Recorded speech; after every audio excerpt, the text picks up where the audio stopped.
Olá, a Rádio Nacional da Amazônia recebe pela primeira vez para uma entrevista exclusiva o presidente da República, Jair Bolsonaro. Presidente, eu queria muito agradecer a presença do senhor, falando para todas as emissoras da Rádio Nacional da Amazônia, uma das rádios mais tradicionais do país, que queriam muito ouvir uma mensagem do senhor. Eu fico muito feliz pelo convite, né? Eu poderia ter feito já dezenas de entrevistas, o tempo não nos permitiu, mas eu acho que agora o momento se faz necessário, até para esclarecer a população, em especial os amazônicos, do que está acontecendo com o Brasil e também demonstrar cada vez mais para eles o quanto a Amazônia é importante para todos nós e quanto ela é cobiçada também pelo mundo todo. Presidente, eu queria primeiro começar perguntando como é que o senhor está, né? O senhor esteve internado, passou por aí um problema de saúde, está tudo bem? Eu estou bem, 100%. Tive uma obstrução intestinal que foi agravada com a crise de soluço, só quem já teve soluço por vários dias consecutivos, né, sabe o que é isso. E fui para São Paulo para ser submetido a uma cirurgia. Graças a Deus, o quadro evoluiu durante o próprio voo e no dia seguinte sinalizou para não mais fazer a cirurgia. Agora, isso tudo em função daquela facada que recebi em setembro de 2018 por um filiado do PSOL. Tá, o elemento está preso, mas até hoje protegido por parte da Justiça brasileira, em especial o seu sigilo telefônico, de modo que as investigações não avançam. Mas, graças a Deus, eu estou bem e, se Deus quiser, vou cumprir essa missão até o último dia. Tá joia, presidente. Vamos começar com uma notícia que está mais quente, mais recente, né? O Congresso aprovou agora, dentro da LDO, 6 bilhões de reais para o fundão, que agora vieram para a mão do senhor, vetar ou não vetar. O senhor já tomou uma decisão? Como é que o senhor viu essa aprovação? Bem, primeiramente, o valor é astronômico, mais 6 bilhões de reais para se fazer campanha eleitoral. E eu nunca gastei dinheiro com campanha política, né? O mínimo que eu gastei. Até em 2014, a JBS depositou na minha conta, via partido, 200 mil reais. Eu devolvi esse dinheiro e peguei o dinheiro do fundo partidário daquela época, que o fundo daquela época não era o fundão, é um fundo que sempre os partidos tiveram. 6 bilhões. Imagina na mão do ministro Tarcísio o que poderia ser feito com esse dinheiro. Poderia, por exemplo, ter que concluir Porto Velho, Manaus, que é o anseio da população do Amazonas. Então, a bancada do Amazonas, a bancada de Rondônia, com toda certeza, poderiam, né, até sugerir isso aí. Nós poderíamos recapear uma parte considerável da malha rodoviária do Brasil, com esse dinheiro nas mãos do Tarcísio, como concluir pontes. Quando você fala em ponte, você diminui o tempo de percurso e diminui também o custo. Que, por exemplo, só na região do Abunã, em Rondônia, onde foi feita uma ponte, a balsa, né, deixou de faturar 100 mil reais por mês, ou melhor, por dia. Era uma questão astronômica. Se esse recurso vai para a mão do ministro Rogério Marinho, do Desenvolvimento Regional, você pode concluir as obras de água para o Nordeste. Então, é uma cifra enorme, que, no meu entender, está sendo desperdiçada, né? Caso ela seja sancionada, posso adiantar para você que não será sancionada, que, afinal de contas, eu tenho que conviver em harmonia com o Legislativo. E nem tudo que eu apresento ao Legislativo é aprovado, e nem tudo que o Legislativo aprova, vindo deles, eu tenho a obrigação de aceitar por lá de cá. Mas a tendência nossa é não sancionar isso aí em respeito ao trabalhador, ao contribuinte brasileiro. E aí o senhor pretende vetar? Sim, a ideia nossa é vetar esse dispositivo aí. Agora, o senhor falou das obras, né, que os ministros poderiam fazer com esse dinheiro. O senhor tem viajado bastante, né, acompanhando essas viagens dos ministros para a inauguração de obras. Eu queria que o senhor falasse um pouquinho desse contato mais direto com a população. O que o senhor tem ouvido de feedback das pessoas? Só quem está no meio do povo sabe o que ele sente e entende as suas necessidades. Isso eu tenho feito com bastante constância. Então, nessas obras, né, nessas inaugurações, a gente ouve a população do que eles precisam. Por exemplo, numa das paradas inopinadas que eu fiz na cidade de Missão Velha, Ceará, em setembro do ano passado, é um município com mais ou menos 25 mil habitantes, um município cuja economia local é banana. Então, é um município pobre, no interior do Ceará. Me pediram uma agência bancária que não tinha. Então, o que aconteceu na semana passada? O Pedro Guimarães da Caixa Econômica Federal inaugurou essa novíssima e única, né, agência bancária da cidade. Isso ajuda em muito a economia da região. Foi uma festa na cidade, infelizmente eu não pude comparecer. Então essas andanças servem para isso, é sentir a população. Como eu gostaria que governadores e prefeitos, né, prefeitos eu não conheço muito, posso me equivocar aqui, mas governadores fizessem aquilo que eu faço, né?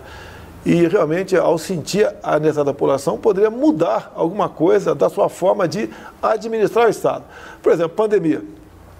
Tem muitos governadores que fecharam tudo, destruíram empregos, em especial na informalidade. Nós somos mais ou menos 38 milhões de pessoas no Brasil que viviam do dia a dia. Muitos trabalhavam de manhã para comer de noite, perderam tudo. Se não é o auxílio emergencial por parte do governo, essas pessoas estariam condenadas aí até a morrer de fome. Então, ao você sentir a necessidade da população nessa viagem, você toma medidas por lá de cá. E deixe bem claro, né? A região que mais recebe Bolsa Família, proporcionalmente, é a região Nordeste. Nós estamos falando basicamente aqui para a região Norte.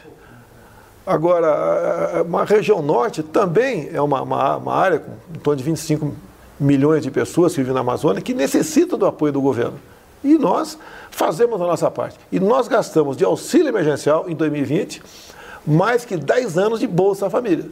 Então o governo, ao contrário do que falo, né, que a gente não tem coração, a gente tem um olhar muito específico e voltado para os mais necessitados.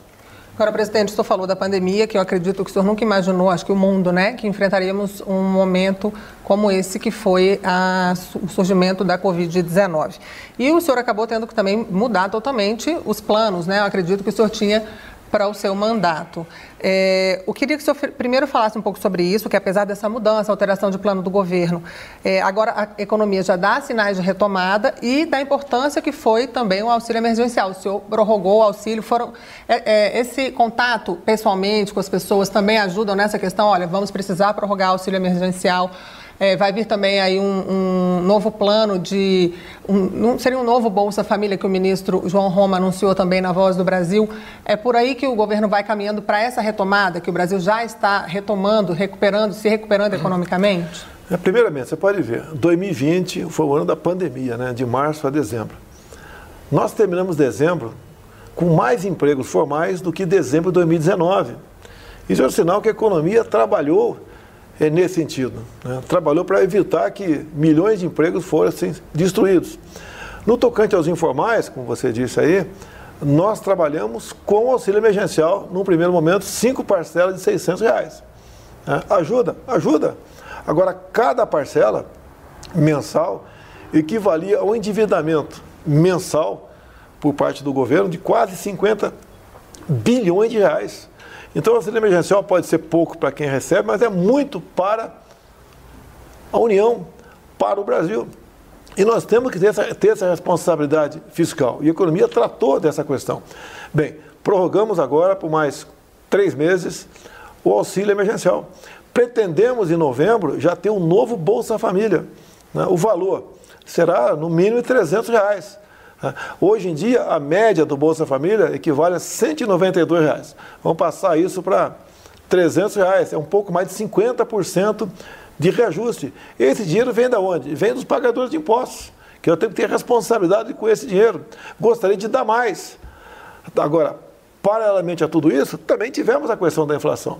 A política do fica em casa, a economia te vê depois, que eu fui contra dessa forma como ela foi apresentada, mas eu não tinha poderes sobre estados e municípios, que foi retirada pelo Supremo Tribunal Federal. Uma das consequências foi exatamente a inflação. O mundo, por incrível que pareça, passou a consumir mais, passaram a comprar mais no Brasil. Aqui no Brasil também se consumiu mais, apesar da pandemia. O que levou a um consumo maior? Os programas do governo. Se você olhar um pelo outro no Brasil, até as pessoas aumentaram um pouco de peso. Isso não é uma boa notícia em momento nenhum. O ideal era ter continuado na normalidade, mas isso acabou acontecendo no Brasil. E quando aumenta, então, o consumo e o mercado não está preparado para produzir, para atender essa demanda, vem a inflação atrás disso. E você pode ver, eu costumo dizer, né? A quem perdeu emprego e reclama da inflação. Eu, presidente Jair Bolsonaro, não fechei um botequim sequer.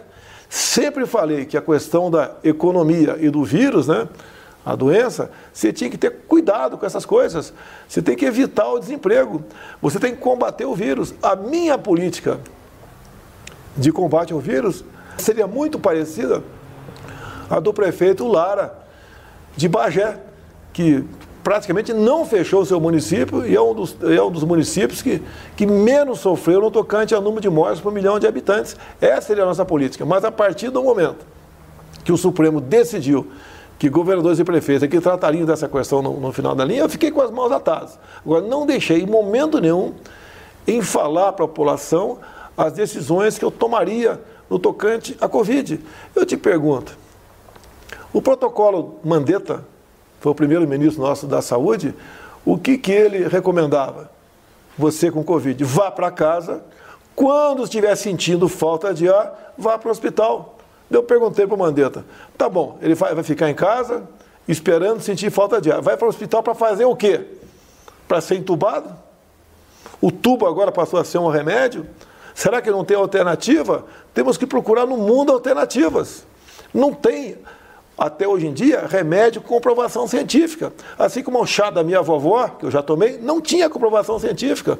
Assim, quando eu tive na região de São Gabriel das Cachoeiras, conversando com tucanos e com Yanomamis, né, essas duas etnias falaram para mim que muitos índios haviam se contagiado com o vírus e ninguém morreu. Depois não morreu por quê? Porque tomaram chá de casca de árvores.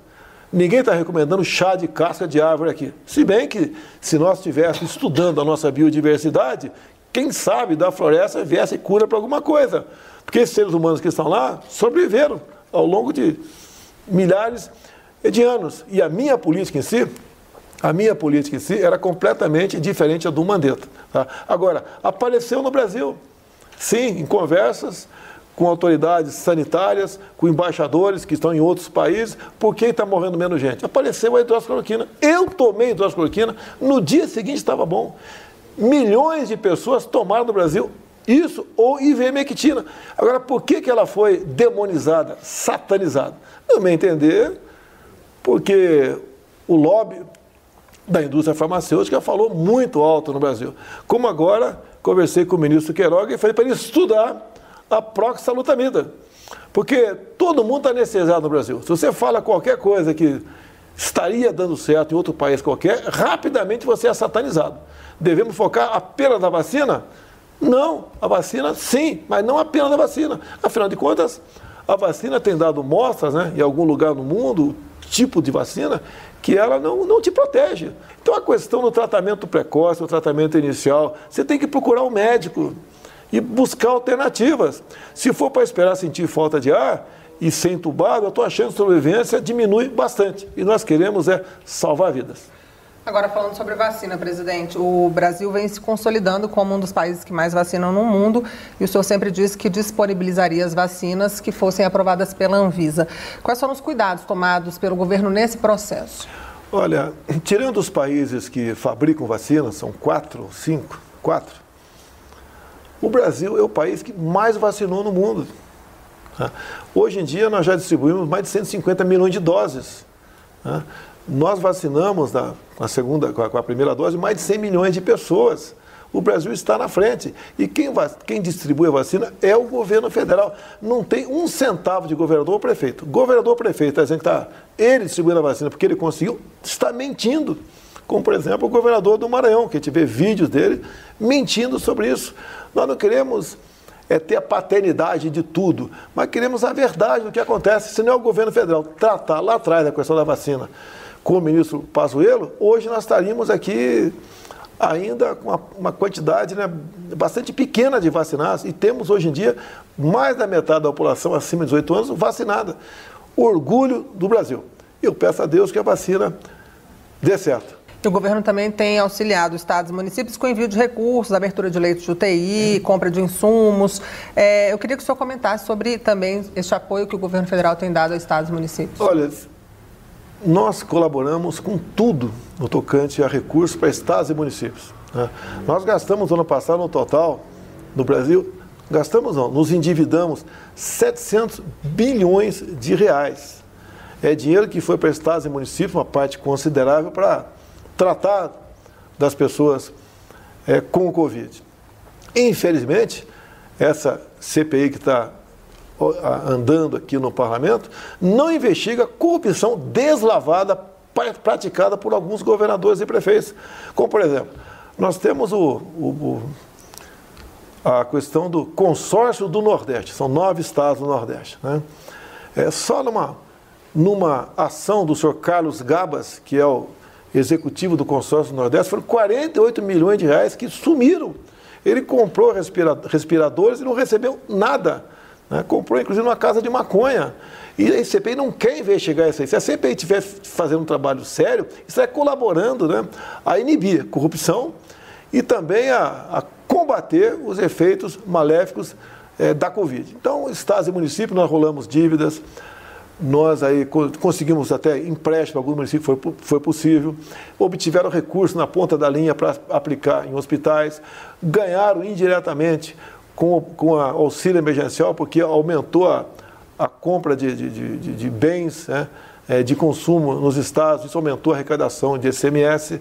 Então, direta e indiretamente, governadores e prefeitos ganharam muito. Você sabia que pela primeira vez na história, não tive conhecimento até agora, né, todos os servidores públicos tiveram os seus respectivos 13º pagos, coisa que raro, eu acho que nunca aconteceu no Brasil, graças ao quê? À ação do governo federal. Então o governo federal faz a sua parte e não fica cacarejando, né? Como você pode ver, a primeira vez que estou conversando com vocês, eu podia falar todo dia aqui, é a primeira vez que estou conversando com vocês. Estamos fazendo a nossa parte, estamos trabalhando, e aqui em Brasília, se uma outra autoridade não nos atrapalhasse, o Brasil estaria muito melhor. Presidente, vamos mudar um pouquinho de assunto, vamos falar sobre a internet. Recentemente, o governo lançou a internet 5G e também o Ministério das Comunicações tem levado a internet para os lugares que ainda não tem, né? Levado para as praças, para as escolas. As pessoas que nos escutam dos lugares mais distantes, que ainda não têm internet em casa, podem ficar tranquilas que a ideia é que a internet chegue para todo o Brasil? Eu não vou falar todo o Brasil. Tem país pelo mundo que não tem internet em todo o seu território. Mas estamos trabalhando nesse sentido. Nós tínhamos um satélite que era caríssimo para nós e não era utilizado. O Marcos Pontes conseguiu desembaraçar isso junto ao Supremo Tribunal Federal. Hoje temos um programa de internet nas escolas, né? Se eu não me engano, mais de 40 pontos de internet em escolas foram disponibilizados, em especial região Norte e Nordeste. Que a internet, realmente, sem ela, você não tem como acompanhar o progresso de um país. E você pode ver, quando eu estive há poucos meses em São Gabriel da Cachoeira, e estive lá no pelotão de fronteira Maturacá, conversei com os Yanomamis e com os tucanos, né? Eu perguntei separadamente, o que vocês querem? A resposta foi exatamente idêntica, queremos internet. Falei com o Fábio Faria, no mês seguinte já tinha internet lá. E a internet, então, é algo que nos liberta. Você pode ver, eu só me elegi para a República graças à internet. Se dependesse da grande parte da mídia que existe por aí, eu não teria chegado, porque as mentiras, as narrativas, são fabricadas a todo momento. Você sabia que eu sou taxado de corrupto pela CPI sem ter gasto R$1 com a vacina da Covaxin? É assim que funciona grande parte da mídia. Você tem que combater isso. Combate como? Com verdade, através das mídias sociais. E você pode ver, há pouco tempo, aprovaram um projeto na Câmara, de iniciativa de um parlamentar, obrigando a ter internet em todas as escolas do Brasil. Bacana, 10. Só que tinha um custo de mais de 3 bilhões de reais. E se eu sanciono um projeto sem que o autor da proposta aponte a fonte de recurso, eu estou em curso em crime de responsabilidade. Fui obrigado a vetar. Daí eu sou criticado que eu não quero internet nas escolas. Não é verdade. Agora, quem apresenta o projeto que tem que dizer de onde vem o recurso para tal. É a mesma coisa, bacana, né? Se eu, por iniciativa de um parlamentar, apresenta um projeto para pagar melhor uma determinada categoria de servidor público. É bacana, eu sou obrigado a vetar aqui. Agora, se eu não vetar, eu estou em curso em crime de responsabilidade. O deputado e senador pode votar o que ele bem entender, sim ou não votar. Se eu sancionar, né, ou vetar algo, eu posso responder por um crime, no caso, crime de responsabilidade previsto no artigo 85 da Constituição. Então, a internet está crescendo, está andando, vem o 5G aí, no primeiro momento vai ser para os grandes centros, e o Brasil cada vez mais está se integrando com o mundo pela internet.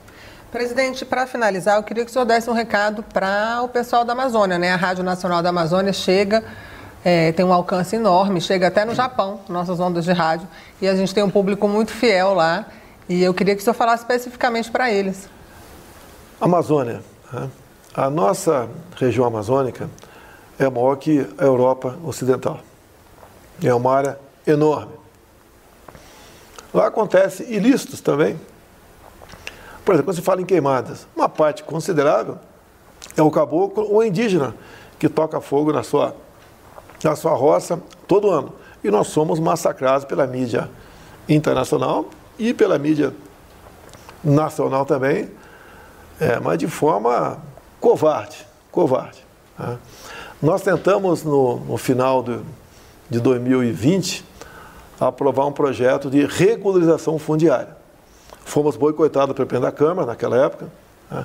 E o projeto não foi para frente.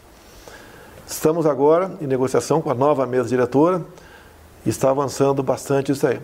Você, fazendo a regulação fundiária, você tem como saber o CPF de quem porventura desmatou ou tocou fogo naquela área. Você começa a amenizar aí esse problema. Mas a mídia internacional bate na gente porque nós somos um concorrente, por exemplo, para a França, no tocante às commodities, à produção. E nós, né, temos que lutar com os meios que nós temos para mostrar o que é a Amazônia. Bem, a Amazônia é uma região também riquíssima. Você pega o mapa metalogenético, que tem os metais, né? Cada metal tem uma coloração. Você vai ver o que tem embaixo da terra. A região de Roraima, por exemplo, né? Estado do Amazonas, a divisa ali, é uma área fantástica em riquezas minerais. Não é à toa que Roraima praticamente perdeu a sua viabilidade econômica pela quantidade, né, pela extensão territorial com demarcação de terras indígenas. Né? Não é justo você reservar uma área 2 vezes o tamanho do estado do Rio de Janeiro para 10 mil índios. Não é razoável.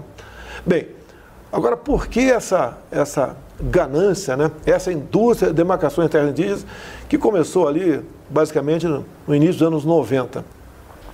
É porque o governo Sarney, né, bem intencionado que foi, e lançou um projeto que nos orgulha a todos, juntamente com o então ministro Leônidas Pires Gonçalves. Projeto Calha Norte.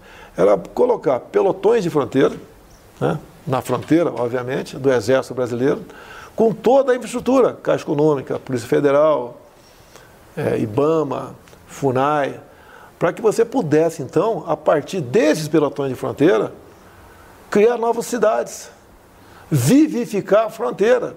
Bem, o mundo lá fora viu isso, não gostou. Potencializou a demarcação de terras indígenas. E hoje em dia nós temos quase nossa fronteira toda inviabilizada para isso. Só está viva porque existe um pelotão do Exército, que o resto das outras instituições que iriam para lá acabaram não indo. Porque é muito fácil você manter um militar no local, você não vai manter um servidor público lá. Ou quando muito, você vai mantê-lo por pouco tempo. O que nós estamos fazendo para reverter isso aí? Eu vou falar, não é segredo, até porque quem tem interesse na Amazônia, em especial o pessoal de fora do Brasil, já toma medidas para anular isso aí. Temos um projeto que eu pedi para o ministro Bento, das Minas e Energia, para fazê-lo. O que basicamente esse projeto diz? Diz que o índio pode fazer na tua terra o que um fazendeiro do lado faz na dele. Algum problema? O índio vai poder garimpar, ele pode, se abrir uma estrada na terra dele, ele vai poder cobrar pedágio lá, um pedágio legal na terra dele. Você vê, hoje em dia, nós temos um problema com índios, né, para levar o linhão de Manaus para Boa Vista. Enquanto isso a gente não consegue realizar, nós, todos brasileiros, pagamos por ano de subsídio mais de R$1 bilhão para que o povo de Roraima tenha energia elétrica na sua região. Tá? O índio vai poder fazer PCHs, pequenas centrais hidrelétricas. Os índios vão poder plantar na tua terra, como hoje em dia os parecis plantam lá em Mato Grosso, os baiqueris também plantam, os caiapós começaram a plantar, os yanomamis e os tucanos começaram a plantar também. É bastante pequena essa atividade, mas começaram, não tinham nada disso. Uma parte considerável dos índios me tem com uma pessoa de bem, estão vibrando com a possibilidade de aprovar esse projeto para dar dignidade a eles. O índio é igualzinho você, igualzinho eu. Não tem diferença entre nós. Agora, eles querem a liberdade, querem a dignidade. Você só dá por aí. Não fazer como os governos anteriores sempre fizeram, manter o índio num espaço aí delimitado, como se fosse um ser num jardim zoológico. É injusto você fazer isso com o índio. E tem índio que você conversa com ele, tá? Ele já está tão evoluído que é igualzinho de nós. Isso tem que chegar nas comunidades, nós estamos fazendo o possível para que isso aconteça. Nós temos hoje em dia um presidente da FUNAI, o Xavier, que é policial federal, que faz um trabalho excepcional nessa área. Você vê também, né, fora dos índios. Nós estamos distribuindo aqui títulos da reforma agrária. Em 2 anos de governo, nós distribuímos mais títulos que os últimos 20 anos. Você está dando liberdade, uma carta de euforia, né, ao pessoal que era escravizado pelo MST. Nós potencializamos a questão de armas do Brasil. Todas as ditaduras foram precedidas de campanha de desarmamento. Eu estou fazendo uma campanha de armamento. Você não vê mais o MST invadindo terras do Brasil. Imagina você, teu pai, teu avô, né? Ter uma propriedade grande e, de repente, você vê o MST invadindo, tocando fogo, matando a criação tua. Então, com as armas, nós conseguimos, em parte, conter isso. Também tiramos dinheiro de ONGs que ajudavam o MST. Tá? Do que nós fizemos com o IBAMA, né? Multa tem que aplicar? Tem, mas com critério. Então, obviamente, diminuiu a multagem no campo. Nós também fizemos o quê? Que os gargalos para exportação fossem modernizados. Quando você pega para a BR-163, né, que eram 50 quilômetros apenas, mas que levava em média 10 dias de chuva para um caminhão carregado passar, acabou, o Tarcísio asfaltou isso aí. Então, tivemos esse ganho no campo. E a questão indígena, eles vão indo para o mesmo caminho. Você pode ver, quanto o índio pode produzir a mais para o Brasil quando ele tiver na sua plena potencialidade para tal. Hoje em dia, 14%, um pouco mais de 14% do território brasileiro é demarcado como terra indígena. Isso equivale a uma região próxima à região sudeste, São Paulo, Minas, Rio e Espírito Santo. Olha aqui que essas áreas produzem para o agronegócio nosso. Nós podemos, o que essa área produz, podemos dobrar com as reservas indígenas. É o nosso potencial, tá? É a nossa vocação, o agronegócio. Então, essas questões todas que nós tratamos aqui ajudam a região amazônica.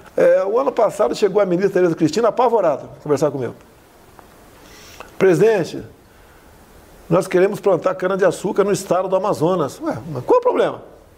Qual é o problema plantar cana-de-açúcar no estado do Amazonas? Tem um decreto que proíbe. Tem um decreto presidencial que proíbe plantar cana-de-açúcar no estado do Amazonas. Lá nós sabemos que 80% de tudo é preservado. Então você vai plantar várias coisas, entre elas cana-de-açúcar em 20% do que sobra, né, dos 100% da região amazônica. Ela estava preocupada que eu ia sofrer muito na mão de ambientalistas. Eu falei, os ambientalistas vão fazer o quê? Que eu quero transformar a floresta em canaviais? Então essas questões você tem que ter coragem para fazer. Agora, levo pancada, não tem problema. Tá? Isso daí, o mundo lá fora fica revoltado comigo. Agora, assinei o decreto, foi elogiado pelo presidente da Câmara, Assembleia Legislativa do Estado do Amazonas, o pessoal que produz também lá gostou da ideia, e agora nós podemos plantar cana-de-açúcar no estado do Amazonas. Olha que coisa ridícula! Como é que o Brasil pode estar em pé com tais medidas, né, que são em todos os setores burocráticas, que não deixam o Brasil para frente? Você pode ver, eu estive em Cancún há 20 anos atrás, não sei se você conhece, pelo menos de imagem você deve conhecer. Nós temos um Cancún, que é a Baía de Angra, melhor que Cancún, porque lá a água é uma temperatura amena, é transparente também, não tanto transparente como lá, mas é transparente, não tem ondas, são 300 e quase 400 ilhas que estão na região. E eu tive uma oferta de um país da comunidade árabe para transformar aquilo numa Cancún, de mais de $1 bilhão. Agora, tem um decreto ambiental que impede você transformar aquilo numa Cancún. Daí vem o pessoal que não entende, né? O cara quer destruir a região. Não, a região está sendo destruída. É grande e não tem como fiscalizar. Está sendo destruída a região. Com o turismo lá, você poderia preservar que em cada ilha que interessasse, para o grupo que fosse explorar, ele ficaria encarregado da preservação local. Mas quem revoga decreto ambiental não sou eu, é o Poder Legislativo, é um projeto de lei.